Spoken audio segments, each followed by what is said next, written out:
Thanks, Neha.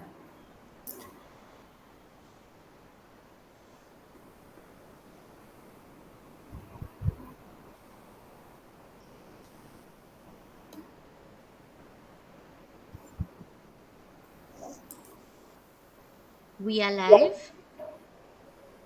Thanks, Neha. And good evening, everybody, and welcome to the session on psychological horizons. This is the phase two of the program. It's been curated by very tireless and hardworking individuals, alumni, who've been working to create and curate a program to help students and emerging professionals understand and stay informed about the multitude of opportunities out there in the field of psychology and mental health, and also develop a realistic picture of things to expect and challenges and experiences about various careers in mental health and psychology. So thanks for joining us. I'm Amiti, and with us we have Dr. Meghna Srivastava. Very nice to meet you here, and very happy to have you here this evening, Dr. Meghna. Likewise, Amity. Thanks for having me. Right. So, a quick introduction to Dr. Meghna. She's an independent criminal investigative psychology consultant with a decade of academic and professional experience. She's the founder of Versetti Consulting, a first of its kind criminal, legal, and investigative psychology consulting firm in India. She holds a dual PhD in legal psychology, fully funded by the European Commission from the University of Gothenburg, Sweden, and the University of Portsmouth, UK. She also holds a postgraduate diploma in forensic psychology and a master's in clinical psychology. And she left Montfort in 2011.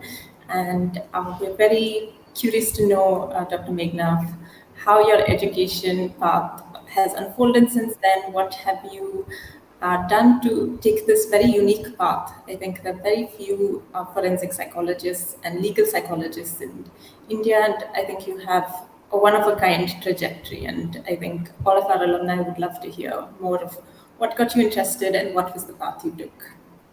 Maybe you can start that.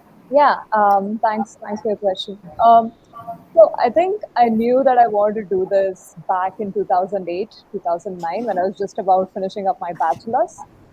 But this was really new, so I had no idea it was called forensic psychology then. I basically knew I wanted to do something with law, policing, but I also liked psychology. Right. So I kind of put both of them together on Google search, thanks to the internet, right? And then it showed up forensic psychology as an option, which was kind of cool. It kind of married two things that I really like.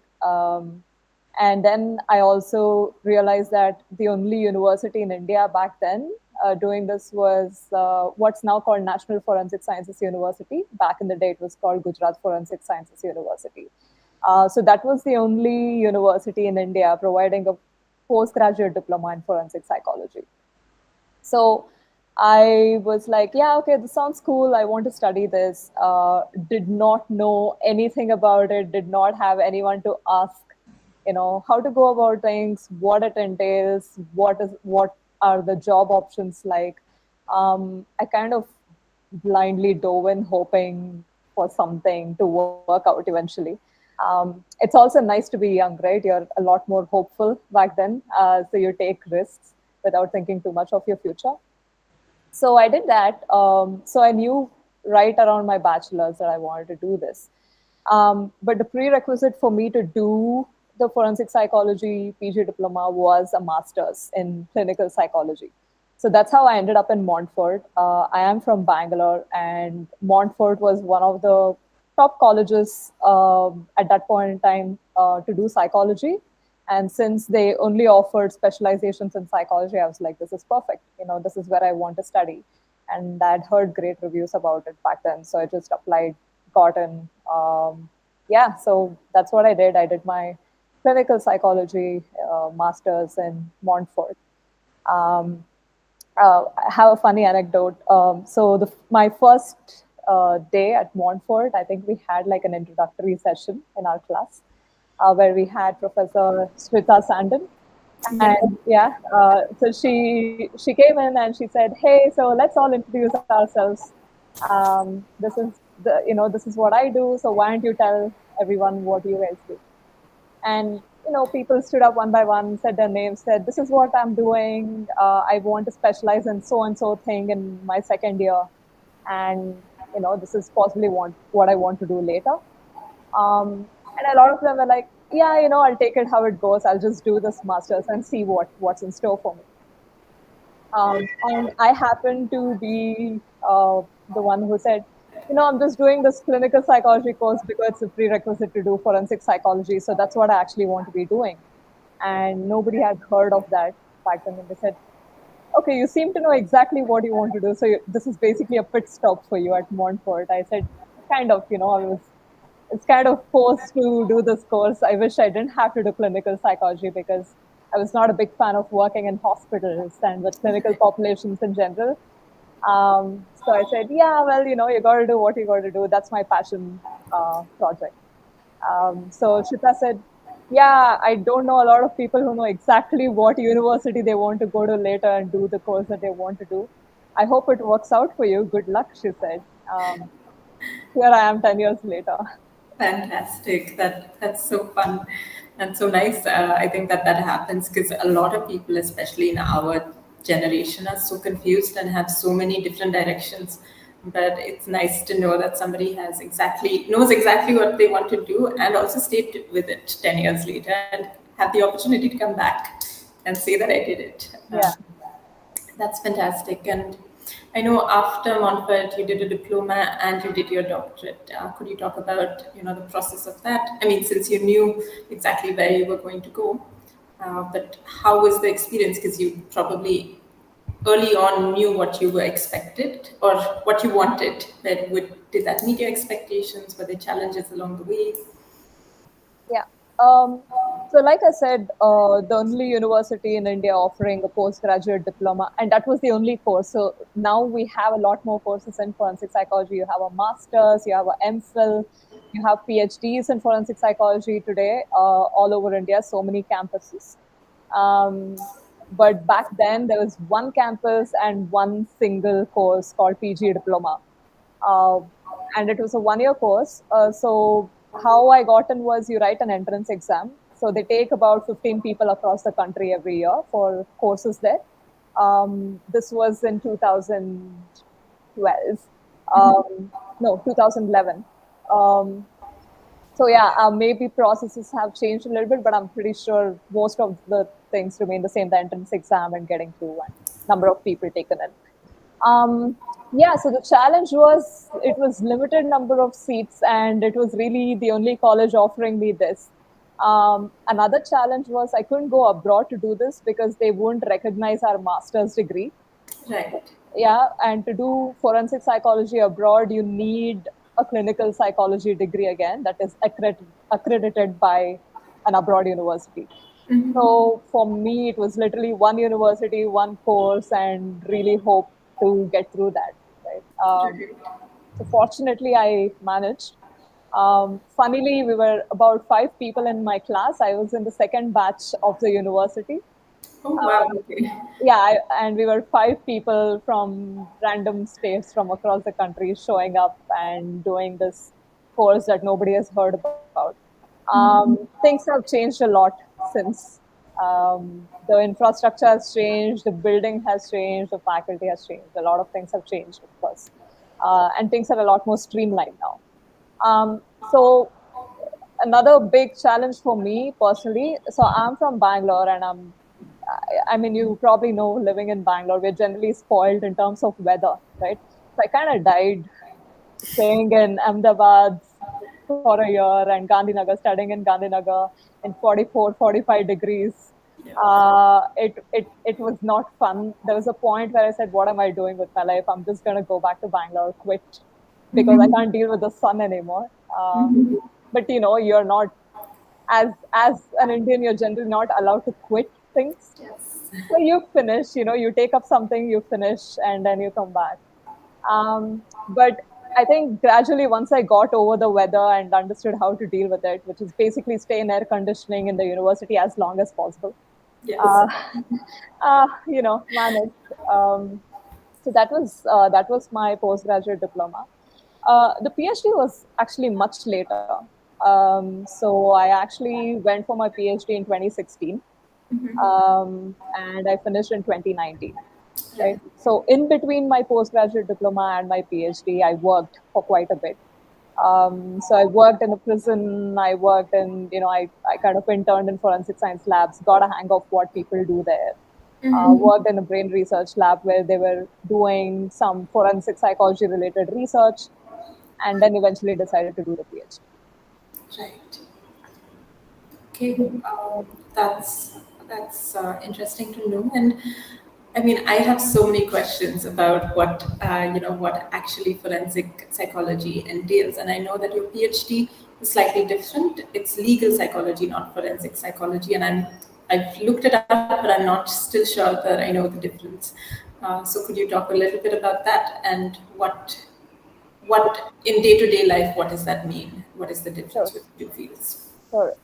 So basically, if you think of legal psychology, anything to do, it's like a huge umbrella term where anything to do with psychology and law comes under the arena of legal psychology. So technically, even parts of forensic psychology comes under legal psychology. Parts of clinical psychology where people need to, let's say, I want to ascertain someone's uh, mental health during a time of committing crime, right? Right. Or eyewitness memory, right? So something as clinical as that also comes under legal psychology. So basically, it's legal psychology is a broad term for everything: criminal psychology, forensic psychology, right? All of it kind of come under the bracket of legal psychology. So forensics, if you think about forensics, the way we know it in India is more of doing polygraph tests, doing brain mapping tests, doing your narco analysis tests. So that's basically what people think forensic psychology is about. Right. Um, but forensic, when you think of the term forensic, it's about some form of evidence, some form of scientific evidence, right? Something that will give people direction to investigations, right? But none of these forensic psychological investigative techniques are actually primary evidence. They're not used as primary evidence in court. They're only used as aid to investigations, Right. right? So for me, legal psychology happened because so this was a fellowship, right? It was funded the Erasmus Mundus Fellowship, right? So this was basically three different universities, two in Europe, one in the UK. Sorry, two in EU and one in UK. Um, so Maastricht University in Netherlands, UK Portsmouth, and Sweden Gothenburg University. So these three universities are doing fantastic work in the legal psychology arena, right? So basically, about I think a few years back, sometime in 2013, I think, top experts in this field came together. The three universities, they collaborated and they applied for funding from European Commission, and they said, let's do research for like the next 5 years. So European Commission gave them funding for 5 years, which means every year they could hire about 5 to 6 students at a maximum from across the world, right? So every year they only took 5 to 6 students, out of which one student is from Europe and the rest is from across the world, right? Right. Right. Um, so basically, yeah, I kind of happened to stumble upon this program. I was looking for PhD programs. Um, the reason I even thought of PhD was not because I was heavily passionate about research, but I actually wanted to go abroad and find out what they were doing differently.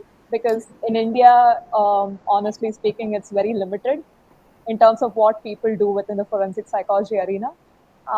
It's also almost outdated, if I can, take the risk of saying that. And I was pretty frustrated doing limited kind of work, and I said, let me figure this out. Let me see what these people are doing. Clearly, they're doing something really well.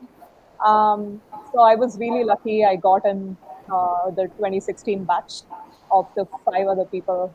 Sorry, six other. five of us, six in total. So I was the only Indian who got into the program. So now we are like 26 people across the world in this degree. Nobody else has it, and the funding was shut after 5 years. Okay. So so only 26 people across the world has this dual PhD in legal psychology. So yeah, so that was the journey into that. Yeah, so that's how I ended up getting into legal psychology, where we basically, like I said, did research. So the 26 of us did research in different aspects. So some of them did it with like your polygraph, some did with eyewitness memory. I did it in investigative interviewing. Um, so the reason I chose that was because it was more applicable globally. So you can use investigative interviewing anywhere in the world, irrespective of the legal aspects of each country, Okay. right? So how policing systems work, or how the law of the land works. It doesn't matter. We can use investigative interviewing as a technique anywhere. Right. Right. So that's how I chose the subject that was broad range. Um, yeah. So that's basically what I did and how legal psychology happened. Okay, that's really fantastic. And I remember reading, I know you have your own consulting firm, the Forseti Consulting, and I know that you said that the approach that you take is a more humane approach and trying to kind of introduce, as you said, that there aren't the processes that they are used in India are not are kind of different from what they use abroad, and your some of your reasons I presume for coming back to India as well were to um, maybe you can talk about your reasons for coming back, but I assume there was some of it was also to bring back some of that knowledge here. And do you think is that an accurate assessment or an accurate statement? And how has that experience been if that was the case? Yeah, I think to an extent that is one of the reasons I came back to India. But honestly, the main reason I came back to India was because when you want to practice in this field, you need to you need to be a citizen. Because for me to work with the police or to work with the law, I need to be a citizen, right? Otherwise, eh, they don't engage foreigners in their national security type scenarios, unless it's corporate kind of work. So I wanted to do some grunt work, come back to India, see how we can change a few things here. So yeah, two reasons. One is because I have to be a citizen. I could have tried the whole path of getting a PR, eventually applying for a citizenship. I could have done that, but I was actually also very motivated to kind of change the way things are here, because one of the things that I have observed, and we all know, probably from movies or personal experience of seeing things happening, that um, there's a lot of torture techniques that are used here. People get beaten up, suspects, irrespective of whether they've committed a crime or not. The moment they're in a police station, they get beat up, they get treated badly, right? So a lot of people within the law enforcement think that these tactics work. They're like, hey, as long as I'm closing files, the case is closed, I got somebody to kind of admit that I've committed the crime, my work is done, right? But what a lot of people don't understand is torture techniques end up with a lot of false confessions, right? So people who have actually committed the crime walk away scot free, while people who are absolutely innocent have been tortured psychologically, physically, to such an extent that they're like, you know what, I'll just admit to this crime as long as you stop beating me, or as long as you just give me some food, or as long as you just let me sleep. Because they probably won't have slept for like 40, 50, 60 hours, and they're beat up, they're not given food, water, whatever, right? um, so something like that is horrifying. um, Especially being a psychologist, we talk about empathy, right? It's such an important construct for a psychologist to have. So for you to put yourself in a place of an innocent person who was unfortunate enough to get stuck in a situation that they have not been a part of, and dealing with a consequence that they don't deserve, is something that I can't personally accept. Which is why I came back and I said, let me see if I can try, maybe train the police in these new techniques. Um, there have been times where people have welcomed it. There have been times where I've been judged, saying, "Why are you wasting our time? Whatever we are doing works. So why are you even telling me how to do my job?"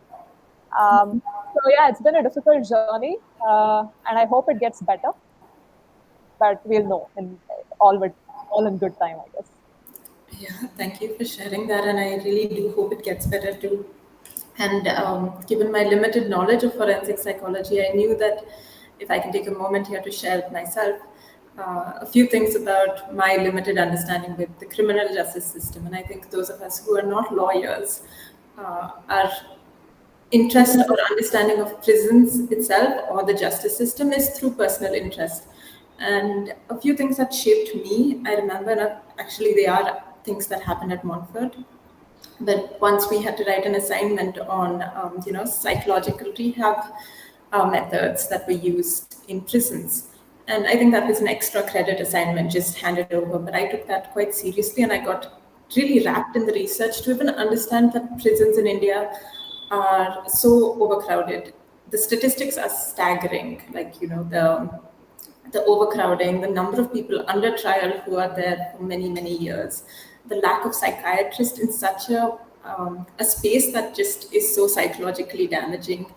And then, so that was something that sparked my interest. And then, actually, one of our classmates and I had gone and attended a talk in NLS, and 5, 6 years down the line, it still made an impression on how people were actually wrongfully accused. And they also spoke about, 10 years after they were wrongfully accused and imprisoned, how torture techniques were used. And I was horrified, that they're so common. And yeah, so I really hope that, some of your work, I'm sure it's going to be an uphill battle, but change starts small. So I really, really do hope that, you do see the effect passing on. Thanks. Yeah, I hope so too. Yes, but do you, as you said, you do feel there are pockets where you are met with it's a receptive welcome, and sometimes you're faced with resistance. Is there anything in your experience that kind of adds to that, the more resistance, and how also I imagine being a woman in a very male-dominated space must be difficult. Absolutely. I think that has been an absolute challenge to be taken seriously. You walk into any of these spaces and they're like, yeah, what do you know? You go get a degree from a foreign university. What do you know about how India works? And I say, I've lived here most of my life. I was only abroad for 3 years, but the rest of 30 odd years I've been here. So I think I know how India works. So there's that. There's a lot of judgment. There's a lot of presumptions about what I'm there to do. There's also a lot of insecurity that I noticed.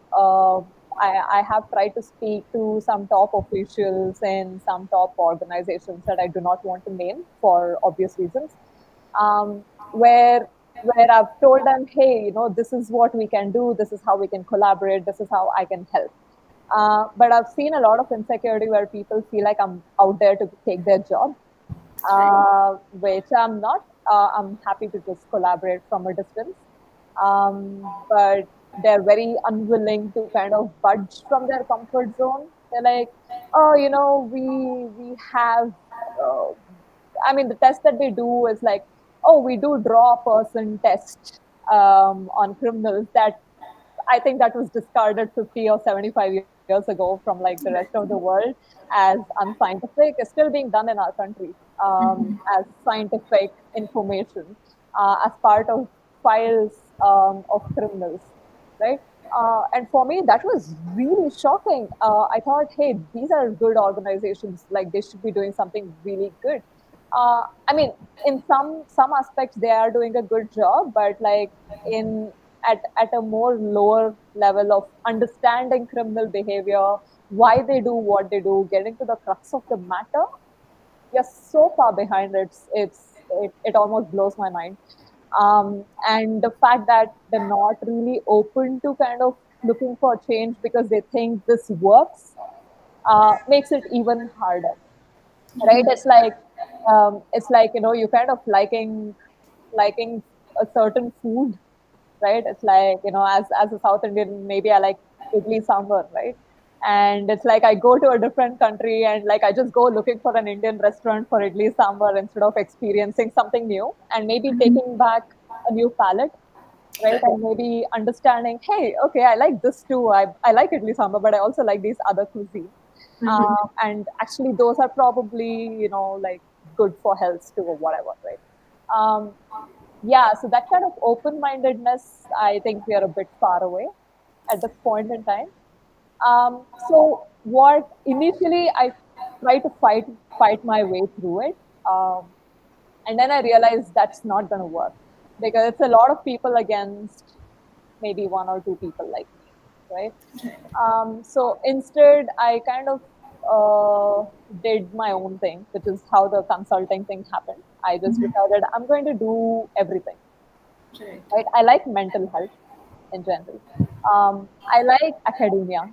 Um, I did teach forensic psychology for a bit in Christ. I did teach forensic psychology in National Forensic Sciences University. Okay. So I enjoy that because the students are very receptive.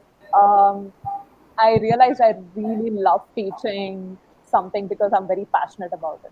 The moment, I like something, I can talk about it for hours, right? Without needing a textbook to talk about it. I'm doing that. I do a little bit of collaborations here and there with my colleagues abroad. Write some book chapters, some research papers here and there. So I do that. I do mental health. I do some trainings, right? So I kind of try to put my hand in everything here and there. And whenever there's an opportunity and an open mindedness to collaborate in this field, I do that. But I've noticed that that's easier.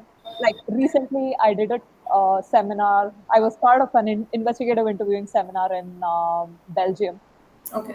I wasn't physically there. I did it online.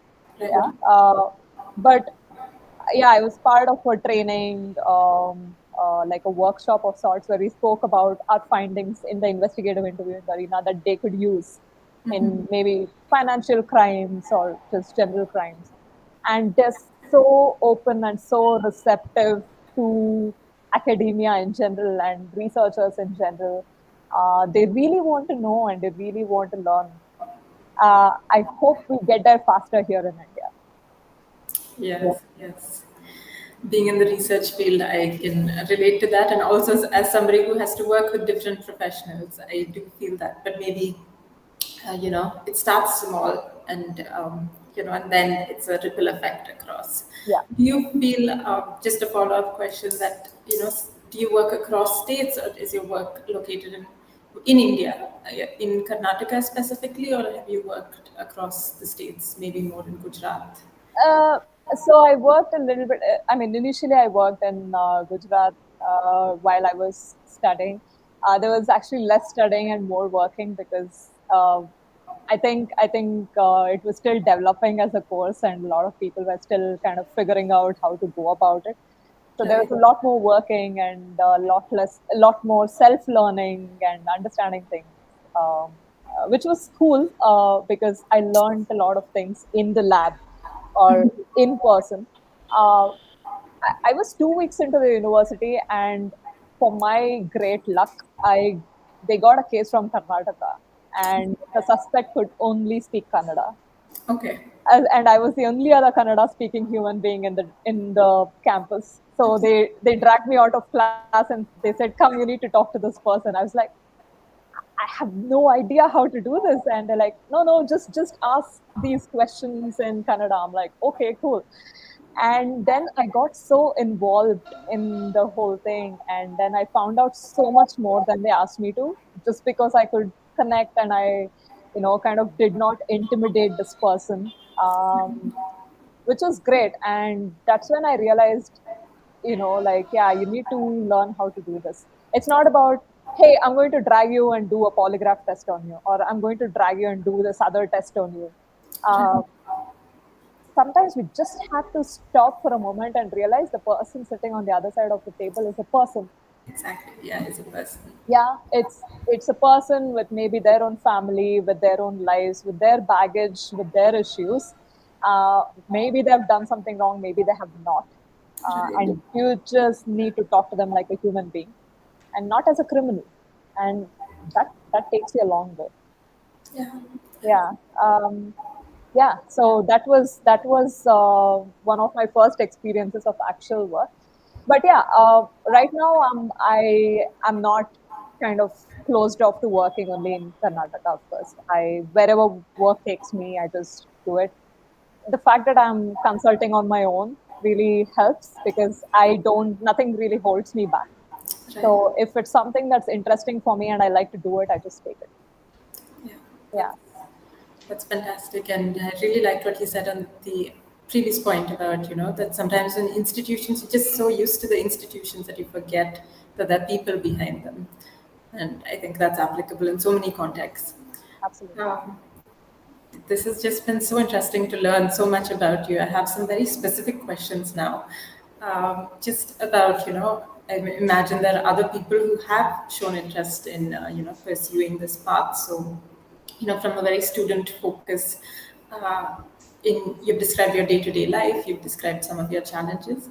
I'm curious about how much of a role mentorship has played in your journey, whether you've had somebody guiding you, because I'm sure you've hit roadblocks along the way, and met different people in different parts of life who may have shaped your career. I'm just curious about how mentorship has played a role in your path, and whether there was um, anything you had to say about that for young students who possibly want to go that direction. Yeah, I think for a long time I did not have that. I wish I did. I wish I had a mentor because I told you when I started to get into this field, this is so new. Nobody really know what to do and how to go about it. So I basically just figured things out on my own. Luckily, there's a lot more information and a lot more people doing this today. And people can actually go back and fall back on information, right? So for the longest time, I did not have that, and I kind of just did a lot of random things, experimented myself, figured it out, stumbled, fell, got up, uh, liked what I was doing, did not like what I was doing. So a lot of experimentation, a lot of self exploration happened. Um, the time I got a mentor was during my PhD. I had the best supervisors one could hope for as a PhD student. I say this out of like with every inch of my heart, with so much gratitude, because I know a lot of PhD students struggle so much with terrible, terrible advisors. Yes, yeah. And I, for one, was not one of them. And I had them. They treated me like a person. They told me how to get up when I stumbled and fell. They constantly had my back, and they taught me things that I'll take away for life. Um, not just as a subject expertise. Of course, that was their forte.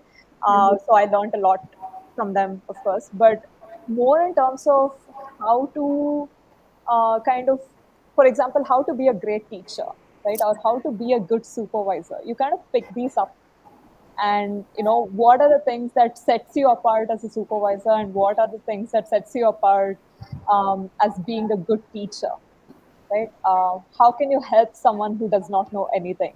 How can you mentor someone? So I think these are things that I learned from them.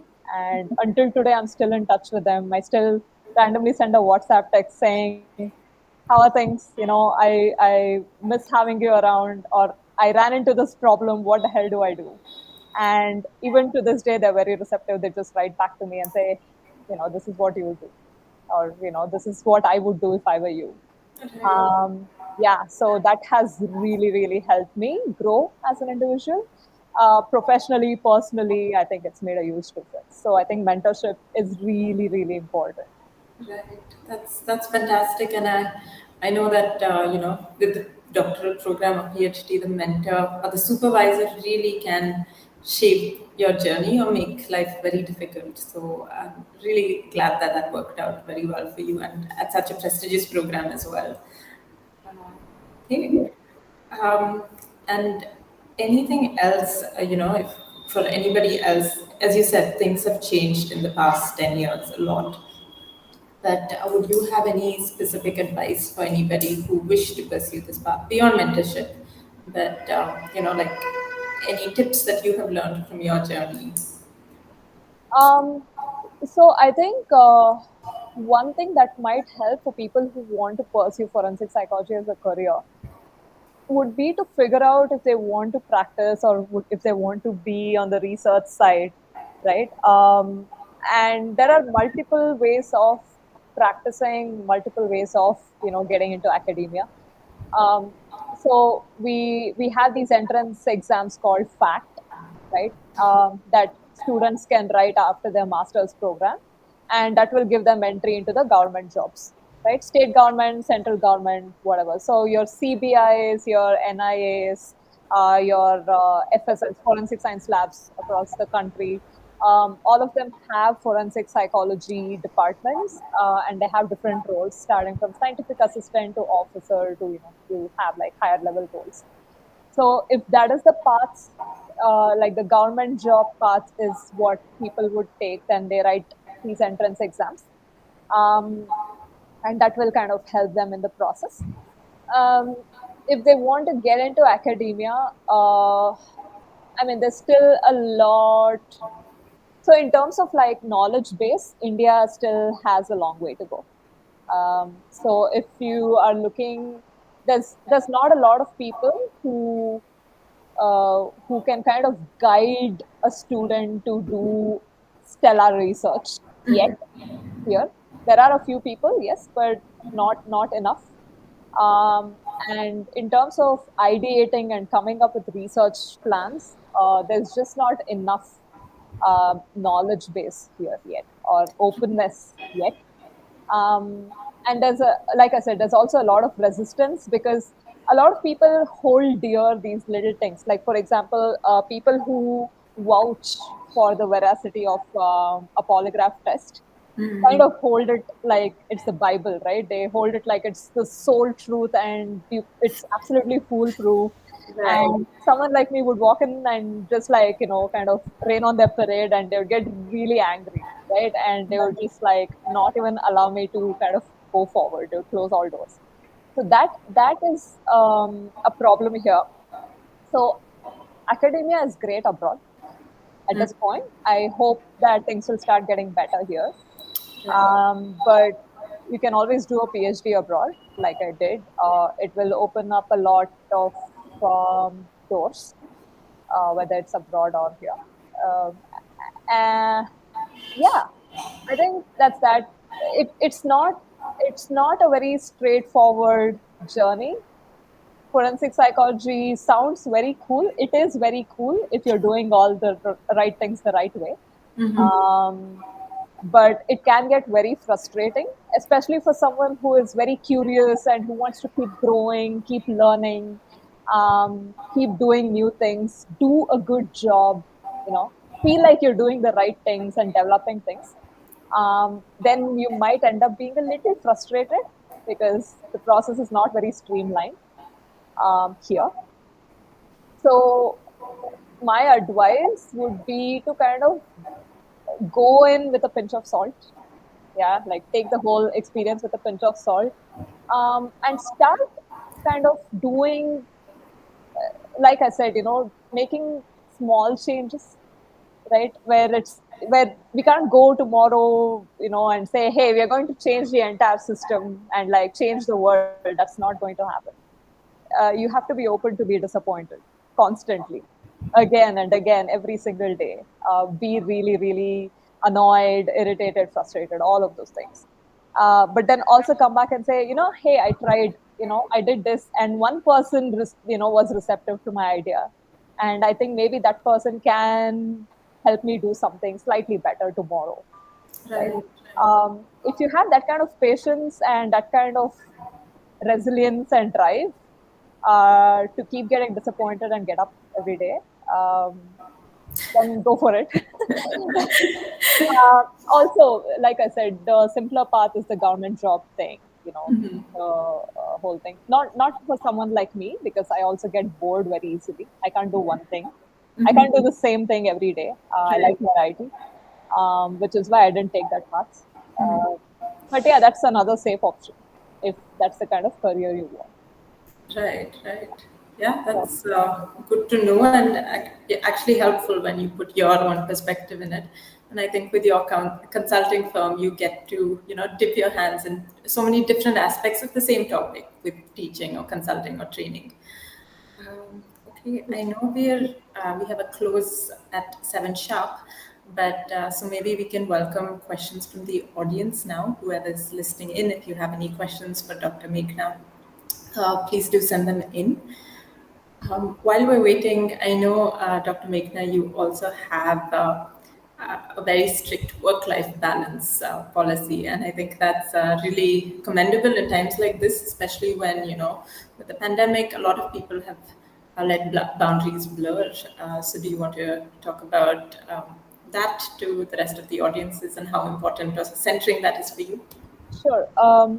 I think as a mental health professional, we need to understand that our mental health also comes at a cost.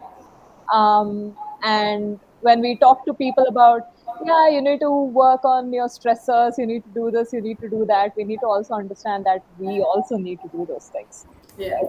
So the way I got this work-life balance construct was not from India at all. I had no boundaries whatsoever, before I went abroad.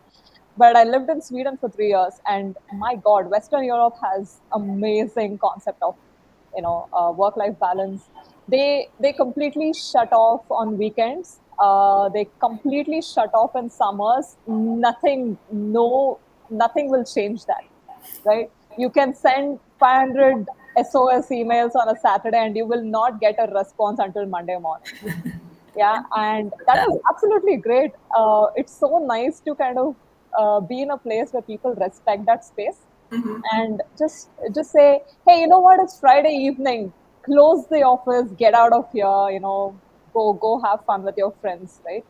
um, I have been dragged out by my own supervisor, like, yeah, let's stop doing this, this is too much, we'll get on it on Monday, and let's just get Right. out of here.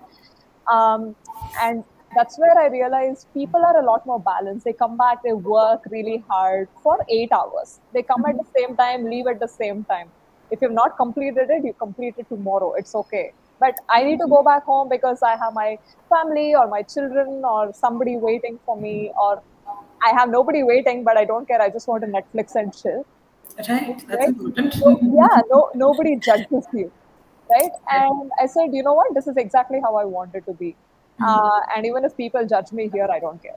Uh, so yeah, people are still like, oh, can we do this tomorrow? I'm like, nope, tomorrow is Saturday. Sorry, not happening. I'll see you on Monday.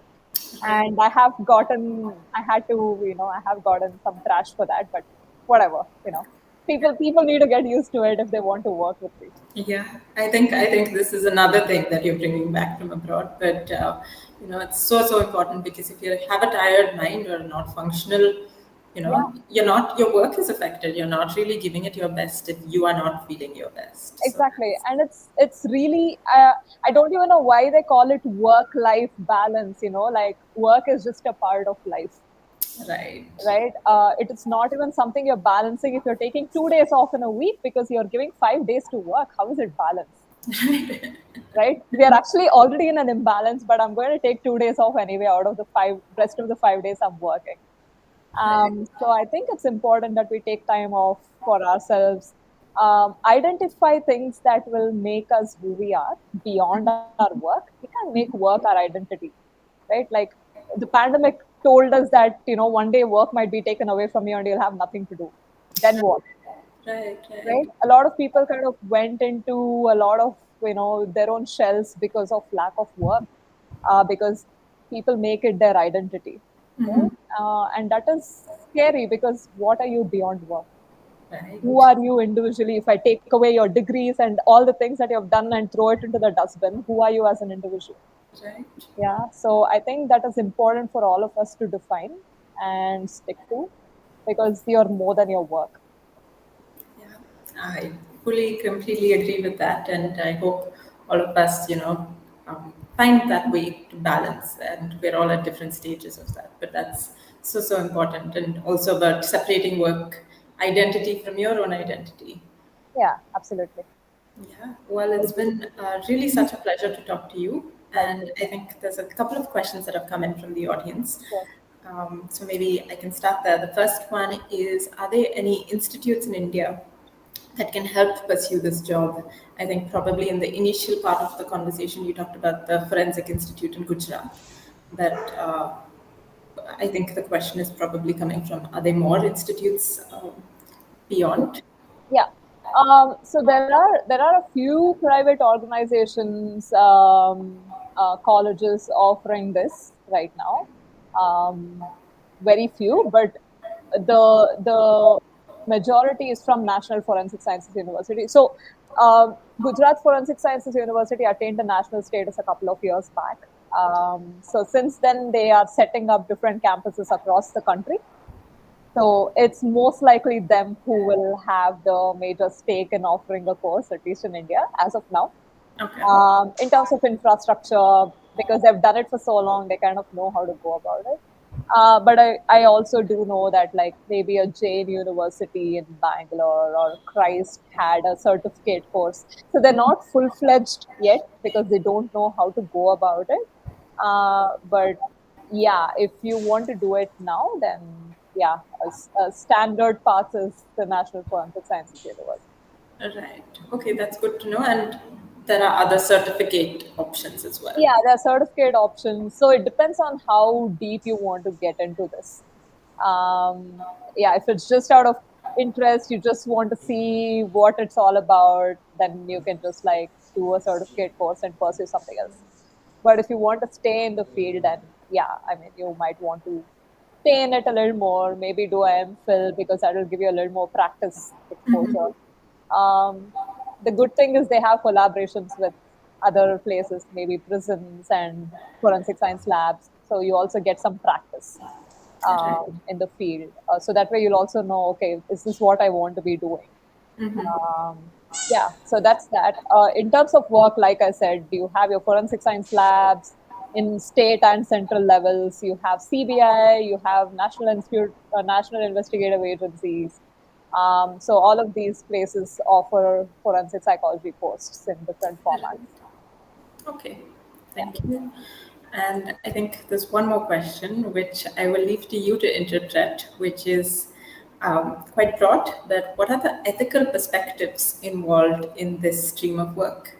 And I assume that's coming from a place understanding that there are a lot of ethical considerations in this field in general. That you could talk about the field or your own work in response to that. sure. I think the moment we have the involvement of human beings in any space, ethics become a concern, especially in the psychology arena.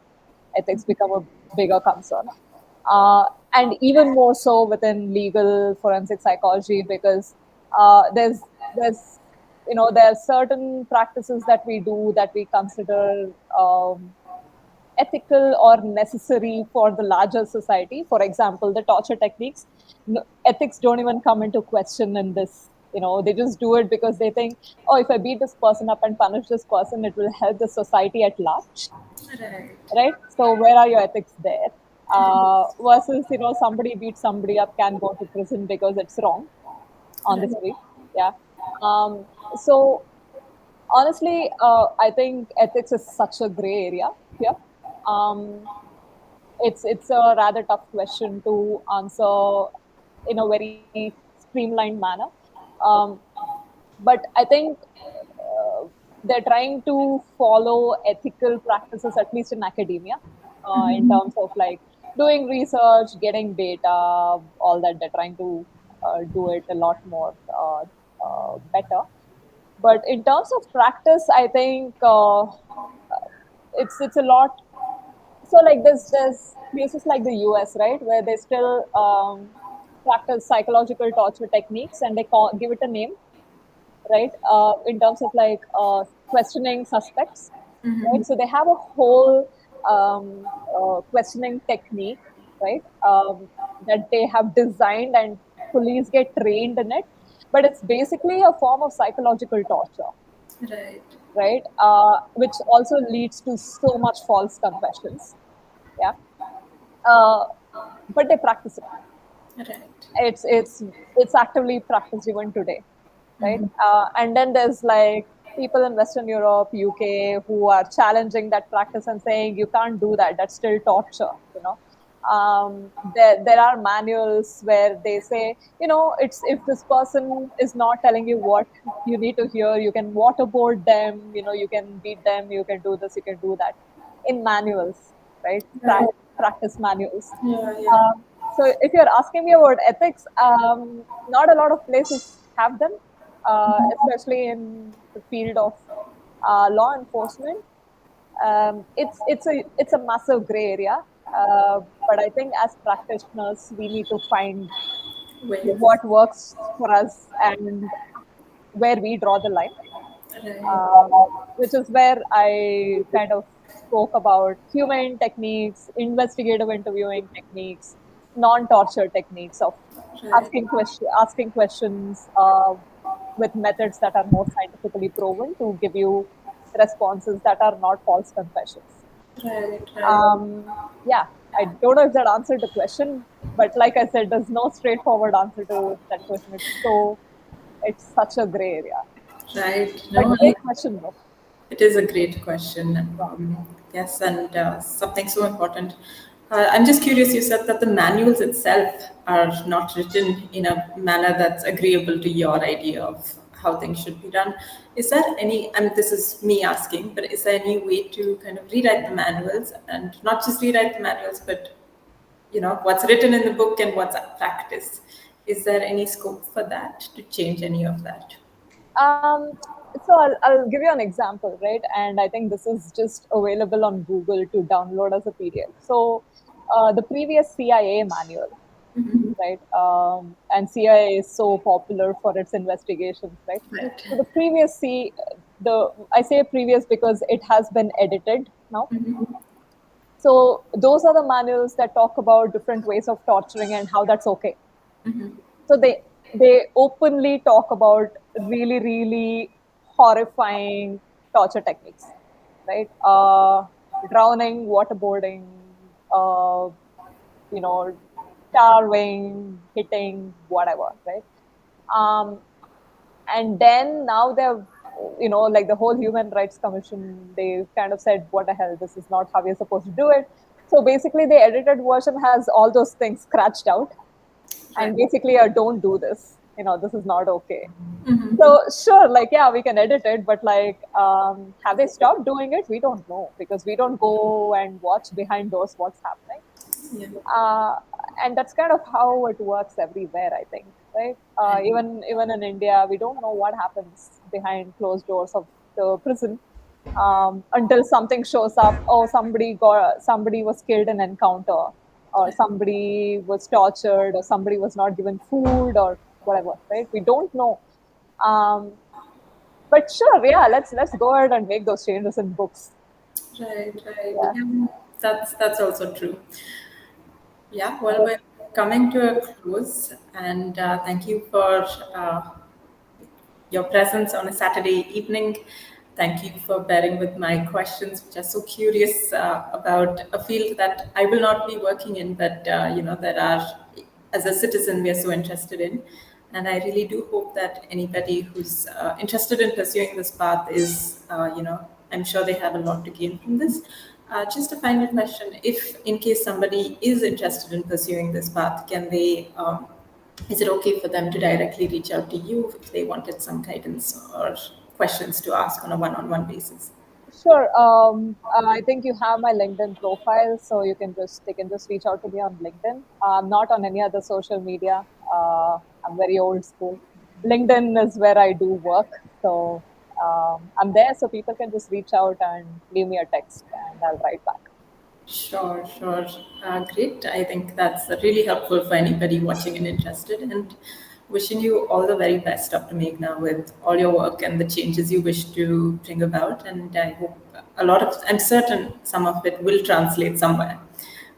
So, all the very best. And thank Thank you you so much. again.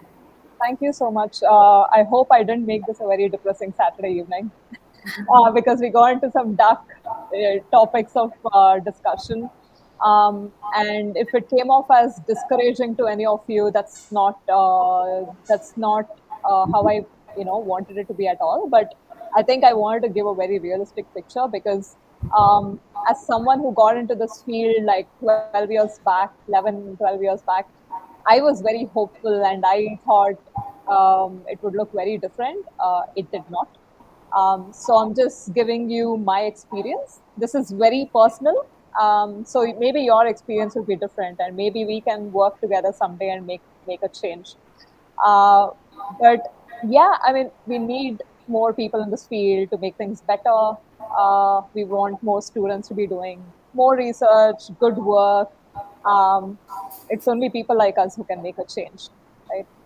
So yeah, I mean, go for it. Please study forensic psychology. Let's make a change together. Great, great. Thank you for sharing that. I think that's would resonate, and yeah, I hope people do take up this path of work and also reach out to you for any further questions or collaborations, even. Yeah, look forward to that. Thank you so much, Amity. This was fun, and good luck to you as well. Thank you. Back to you, Sneha, and organizers from the Montfort alumni team.